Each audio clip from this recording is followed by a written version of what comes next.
সাবেক সিনিয়র সভাপতি ডক্টর গোলাম রহমান ভূঁইয়া, গণতন্ত্র, মৌলিক অধিকার, সাম্য আন্দোলনের অন্যতম সৈনিক, বারের বিশ্বস্ত আইনজীবী নেতা অ্যাডভোকেট ইউসুফ আলী।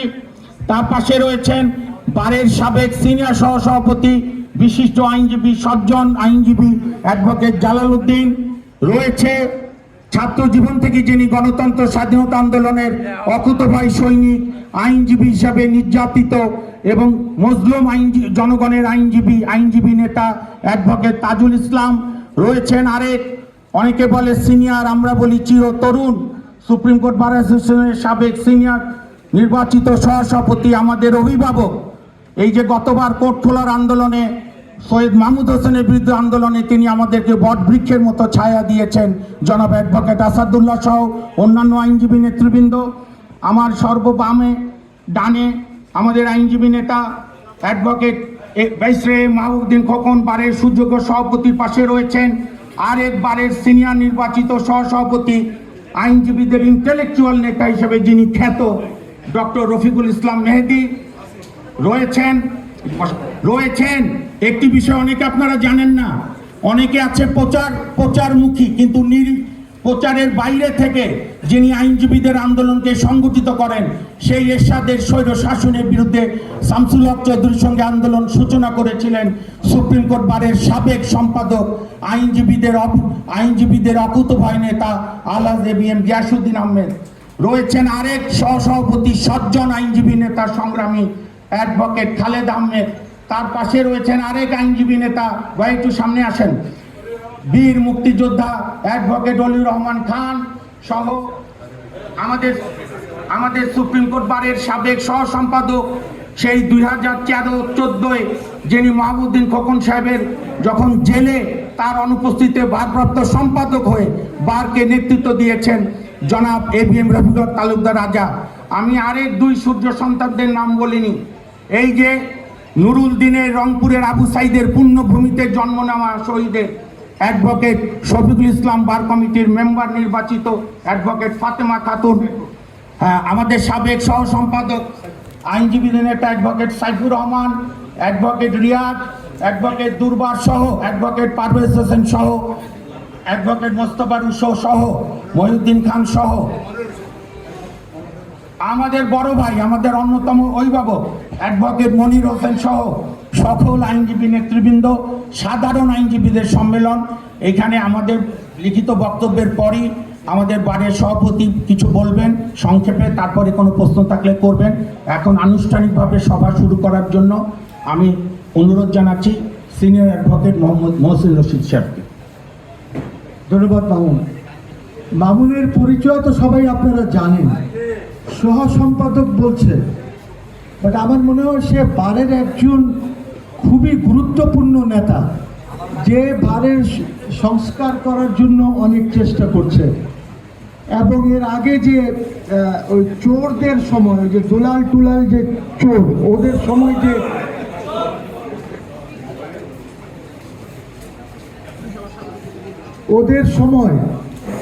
এখানে যে মিটিং হয়েছিল, যেটাতে আমাদেরকে অ্যাডহক কমিটির দায়িত্ব দেওয়া হয়েছিল, তার নেতৃত্বেও কিন্তু মামুনই দিয়েছিল। গুরুত্বপূর্ণ নেতা, আমরা পরে কথা বলবো। আগে এই স্টেটমেন্টটা, লিখিত স্টেটমেন্ট আমাদের যেটা আছে, এটা মামুনকে বলবো একটু পড়ার জন্য। ধন্যবাদ সকলকে। সবাইকে এটা দিয়ে দেবে সবাইকে। আগে সাংবাদিক বন্ধুদের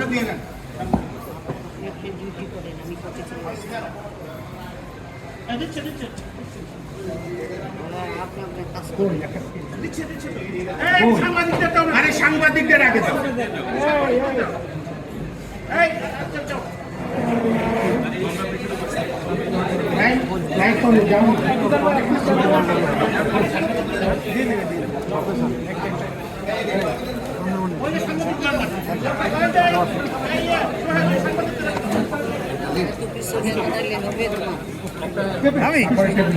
আমি সব জায়গায় নেতা, সব জায়গায়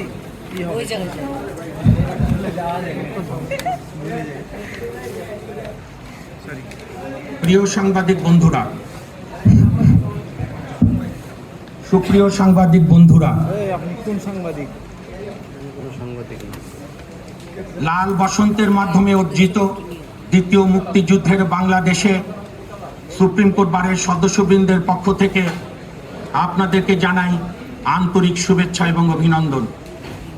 বক্তব্যের শুরুতেই নত মস্তকে শ্রদ্ধাভাজন চিত্তে স্মরণ করি শহীদ আবু সাইদ, মীর মাহফুজুর রহমান মুগ্ধ সহ শত শত ছাত্র, শিশু এবং জনতা সহ সেই বীর সূর্য সন্তানদের, যাদের আত্মত্যাগে অর্জিত দ্বিতীয় মুক্তিযুদ্ধ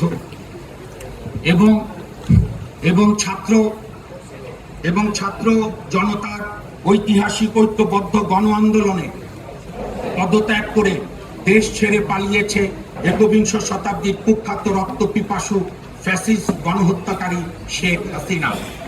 প্রিয় সাংবাদিক বন্ধুগণ, পূর্বে 1971 এবং 1990 সালে জনগণ বিজয় অর্জন করেছিল, কিন্তু সেই বিজয় জনগণ ধরে রাখতে পারেনি। কারণ সাংবিধানিক প্রতিষ্ঠানগুলো গড়ে তোলা যায়নি, বরং যেটুকু ছিল তাও ভেঙে চুরমার করে দেওয়া হয়েছে। কোটা বিরোধী ছাত্র আন্দোলনের বিপ্লবী সমন্বয়কবৃন্দের বক্তব্যের সঙ্গে আমরা একমত।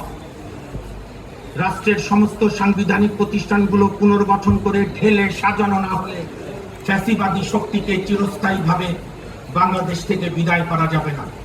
সুপ্রিয় সাংবাদিক বন্ধুগণ, 1990-এর গণঅভ্যুত্থানে পর বাংলাদেশের আপামর জনগণ, ওই যে সেই গণঅভ্যুত্থানে মাহবুবউদ্দিন খোকন, মহসিন রশিদ, মেহেদি, আমি, বাদল সহ আলহাজ গিয়াসউদ্দিন সহ সকল নেতৃবৃন্দ, আমরা তরুণ আইনজীবী হিসাবে, যে এখন যার বয়স তার থেকে 35 বছর বয়স যা ছিল সেই হিসাবে আমরা রাজপথে ছিলাম। সেই বিজয় জনগণ 90-এর গণঅভ্যুত্থানের পর বাংলাদেশের আপামর জনগণ, একটু লক্ষ্য করুন সাংবাদিক বন্ধুরা, জনগণ সেদিন তদানীন্তন বাংলাদেশের প্রধান বিচারপতি শাহাবুদ্দিন আহমেদকে অস্থায়ী রাষ্ট্রপতি হিসেবে নিয়োগ মেনে নিয়েছিলেন এবং তার উপরে আস্থা রেখেছিলেন। কিন্তু দ্বিতীয় মুক্তিযুদ্ধ সফলে 5ই আগস্ট 2024 প্রথম প্রহরে বাংলাদেশের প্রধান বিচারপতির বাসভবন, বিচারপতি ভবন জনরোষের শিকার হয়। এছাড়াও গত 15 দিনের লাল বসন্তের আন্দোলনে সারা দেশে আদালত ভবন জনগণের লক্ষ্যবস্তুতে পরিণত হয়, যা গত 200 বছরের ইতিহাসে প্রথমবার। কারণ গত 16 বছর ধরে বাংলাদেশের আপামর জনগণ এই আওয়ামী লীগের বিচার বিভাগের কাছ থেকে কোনো বিচার পায়নি, বরং খুনি গণহত্যাকারী শেখ হাসিনা সরকারের সমস্ত অন্যায় পাপের সহযোগী হয়েছে প্রধান বিচারপতিদের নেতৃত্বে ধারাবাহিকভাবে বাংলাদেশের বিচার বিভাগ। জাতি ঘৃণার সঙ্গে স্মরণ রাখবে সর্বজনাব সাবেক প্রধান বিচারপতিদের মধ্যে জনাব ABM খায়রুল হক, যিনি কেয়ারটেকার ব্যবস্থাকে ধ্বংস করে দিয়ে আজকের এই দুরবস্থা। মোহাম্মদ মোজাম্মেল হোসেন, সুরেন্দ্র কুমার সিনহা, শেষে একটু বিবেক জাগ্রত হয়েছিল, কিন্তু বাকিটা সময় বিবেকহীনই ছিল। সৈয়দ মাহমুদ হোসেন, হাসান ফয়েজ সিদ্দিকী সহ গত 15 বছরের দলবাজ বিচারপতিদের। আইনজীবী সমাজ এই সমস্ত সংবিধান লঙ্ঘনকারী প্রধান বিচারপতিদের অবিলম্বে গ্রেপ্তার করে আদালতে আইন অনুযায়ী বিচার করতে হবে। নিশ্চয়ই আমরা ভুলিনি, বাংলাদেশের জনগণের মনে আছে প্রধান বিচারপতি জনাব ওবায়দুল হাসানের সেই দম্ভক্তি।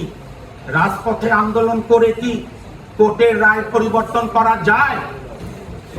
এমনকি খুনি হাসিনা পালিয়ে যাওয়ার একদিন আগে, অর্থাৎ রবিবার, হাইকোর্ট বিভাগের রিট বেঞ্চে ছাত্রদের নিরাপত্তা চেয়ে আবেদন করা রিট পিটিশন সরাসরি খারিজ করে ছাত্র জনতাকে আওয়ামী লীগের গুন্ডা বাহিনী এবং আওয়ামী পুলিশের বুলেটের সামনে পাঠিয়ে দেয়।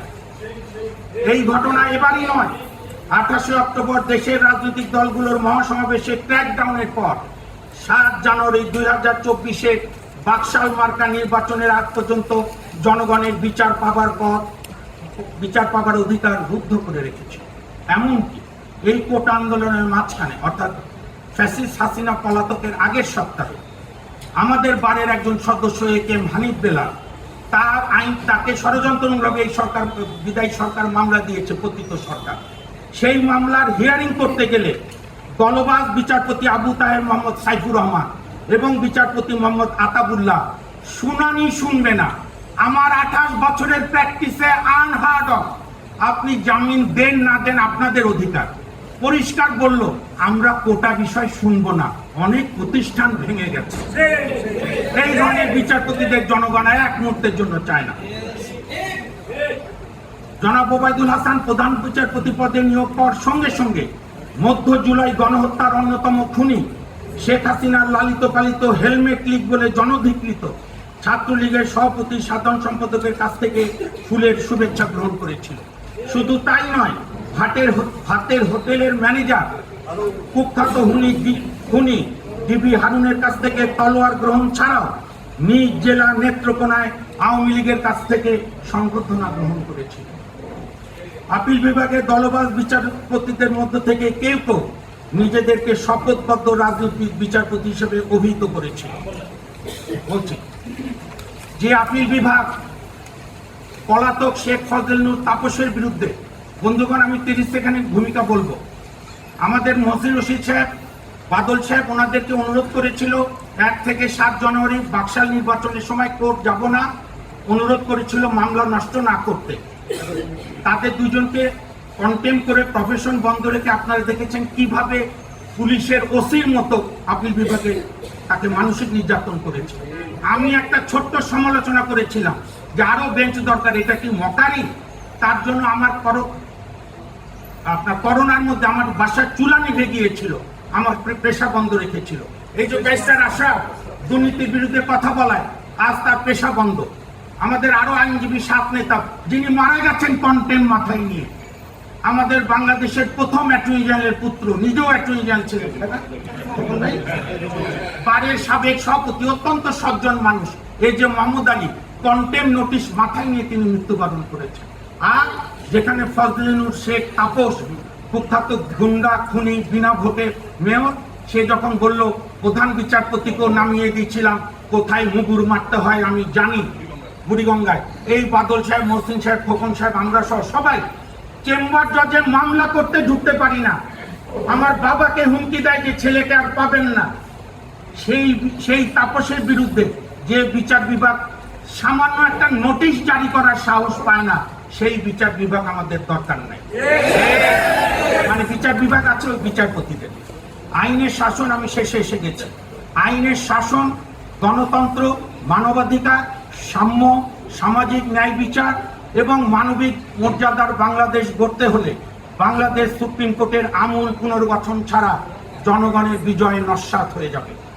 বিচারপতি নিয়োগের আইন, অ্যাটর্নি জেনারেল অফিসে নিয়োগের আইন সহ বিভিন্ন আইন দ্রুত প্রণয়ন করে প্রকৃতভাবে বিচার বিভাগকে স্বাধীন, নিরপেক্ষ এবং সংবিধান সম্মত জনগণের বিচার বিভাগে পরিণত করতে হবে। বন্ধুগণ, এটা তো একটু সরকার আজকে ওত নেবে, আমরা সঙ্গে সঙ্গে আগামীকালই মাহবুবুদ্দিন খোকন সহ সবার নেতৃত্বে আমরা যাব। কিন্তু ইমিডিয়েট আমাদের যে বক্তব্য, যেটি না করলে বিচার বিভাগ চলছে না, সেই দাবিগুলো দেখেন। বাংলাদেশের ছাত্র জনতা এবং আইনজীবীদের পক্ষ থেকে আমরা নিম্নলিখিত প্রস্তাব উত্থাপন করছি, এটা মানতে হবে। অনতিবিলম্বে কার্যকর বাংলাদেশের প্রধান বিচারপতি জনাব ওবায়দুল হাসানের পদত্যাগ। আপিল বিভাগের বিচারপতি সর্বজনাব এম এনায়েতুর রহিম, মোহাম্মদ আবু জাফর সিদ্দিকী, মোহাম্মদ জাহাঙ্গীর হোসেন, মোহাম্মদ শাহিনুল ইসলাম এবং কাশেমা হোসেনদেরকে অবিলম্বে পদত্যাগ করতে হবে। এবং 3 নম্বরটা দেখেন, আমরা প্রস্তাবও দিয়ে দিচ্ছি। লং প্র্যাকটিস, আপনারা জানেন আইনের অন্যতম উৎস হচ্ছে custom and convention. Long practice judicial convention এবং কাস্টমসের ভিত্তিতে হাইকোর্ট বিভাগের টপ মোস্ট সিনিয়র বিচারপতিদের মধ্য থেকে, এর মধ্যে অবশ্য বিচারপতি সালমা চৌধুরী, কাজী রেজাউল হক এবং একেএম জহিরুল হক বাদে, অর্থাৎ কজ লিস্টে যে 7 জন সিনিয়র বিচারপতি আছে, এতকাল ধরে আওয়ামী লীগের যে সিনিয়রদের সুপারসিড করেছে, আমরা সেইটার ক্ষতিপূরণ করতে চাই, আমরা ওই ঐতিহ্যে ফিরতে চাই। সেই 7 জন বিচারপতিদেরকে আপিল বিভাগে নিয়োগ দিতে হবে। তাদের মধ্যে একজনকে প্রধান বিচারপতি করে অবিলম্বে আগামী 11ই আগস্ট থেকে কোর্ট চালু করতে হবে। এবং এখানে এই যে দেখেন, আপনি এখানে শুরু থেকে অন্যায় 18 সালে সৈয়দ মাহমুদ হোসেন, এই যে বিচারপতি সালমা মাসুদ চৌধুরী, কাজী রেজাউল AK জহিরুল হককে 18 জুন মাস থেকে আজকে 24 জুলাই 7 বছর বসে বসে খাওয়ালো।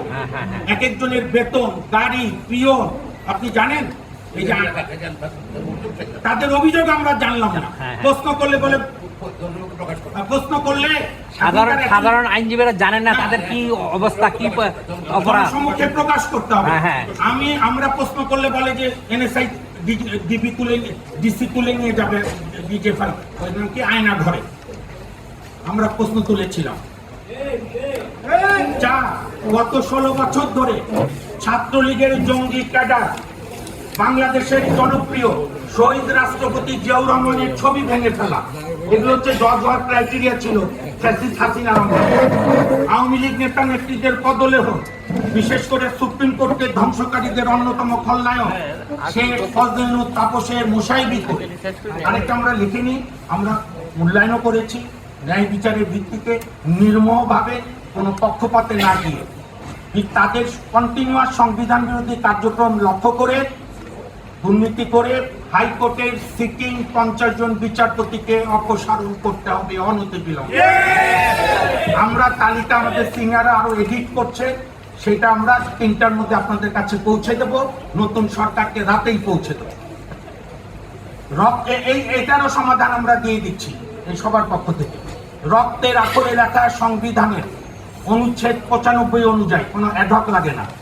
আমাদের কোর্ট বারের অনেক সিনিয়র যোগ্য আইনজীবীরা রয়েছেন, অনেস্ট, কমিটেড, মুক্তিযুদ্ধের চেতনায় বিশ্বাসী, কিন্তু দলবাজ নন, কোনো নেতা নেত্রীর দাস না, সেরকম অনেক আইনজীবী রয়েছেন। প্লাস আমাদের যে সাবঅর্ডিনেট জজ থেকে 2-1% করে না হয়, সেখানেও যারা শেখ হাসিনার পদলেহনকারী ছাড়া যদি কয়েকজন নিরপেক্ষ থাকে তাদেরকে সমন্বয় করে অনতিবিলম্বে আগামী শনিবারের মধ্যে 10 আগস্টের মধ্যে ওই 50 জন বিচারপতিকে নিয়োগ দান করতে হবে।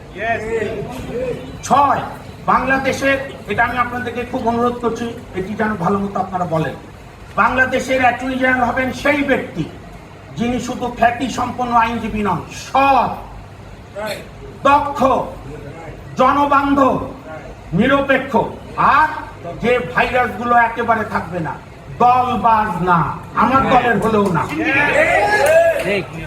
খুনি হাসিনা সরকারের প্রত্যক্ষ বা পরোক্ষ বা দূরবর্তী সুযোগ সুবিধা গ্রহণ করেছিল এমন কোন ব্যক্তি নয়।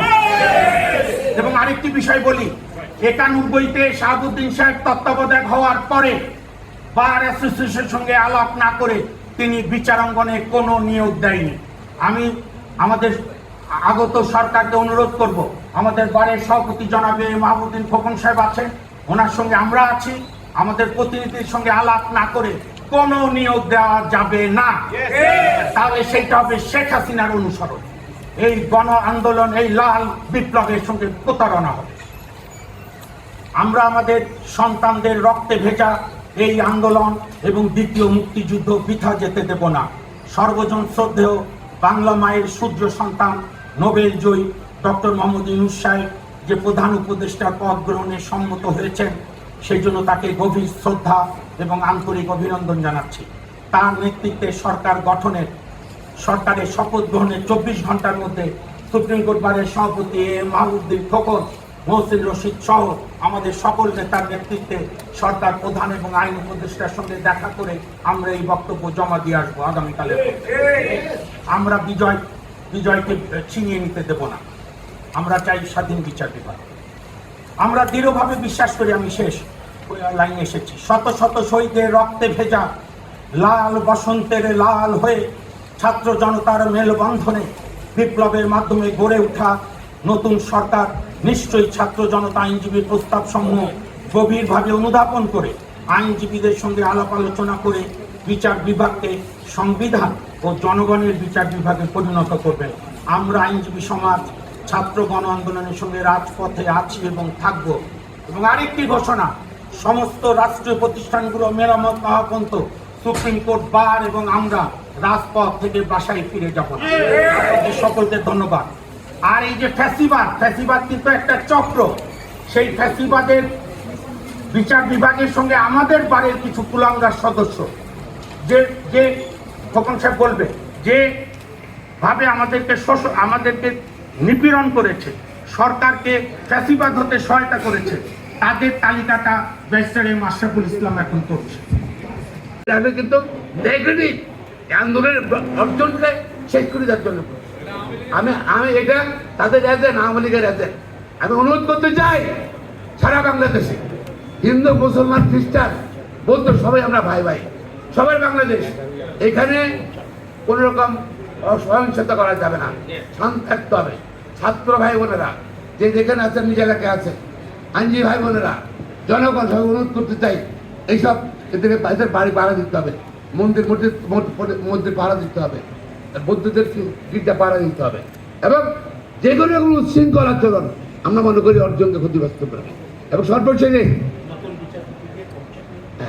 সর্বশেষে বিতর্কিত যেটা মামুন ওয়াহাব সাহেব বললেন, ছাত্ররা আন্দোলন করেছেন, দাবি জানিয়েছেন, তার সঙ্গে একমত। বিতর্কিত বিচারপতির বাদ দিয়ে সুপ্রিম কোর্ট এবং হাইকোর্ট ডিভিশন আগের উপর চালু করতে হবে। বিতর্কিত বিচার ছাত্রদের দাবি, ছাত্ররা ঠিক আছে, ছাত্রদের এই বক্তব্য মানে গেছে, আসলে একমত। পাশাপাশি আইন শৃঙ্খলা অবনতি সুপ্রিম কোর্টের নিরাপত্তা রাখতে হবে। এই জন্য আমি সুপ্রিম নিরাপত্তার জন্য যে পুলিশ পুরোপুরি দায়িত্ব নেবে, এখানে গুরুত্বপূর্ণ স্থান তাদের, এখানে এখন এই মুহূর্তেই সেনাবাহিনীর নিরাপত্তার দায়িত্ব নিতে হবে। হ্যাঁ, এই দাবি জানিয়ে এবং সকলকে ধন্যবাদ জানাই, আমাদের মহসুল সাহেব সব আমরা সকলকে ধন্যবাদ জানাই। হ্যাঁ, কারো কোনো প্রশ্ন থাকলে আমাদের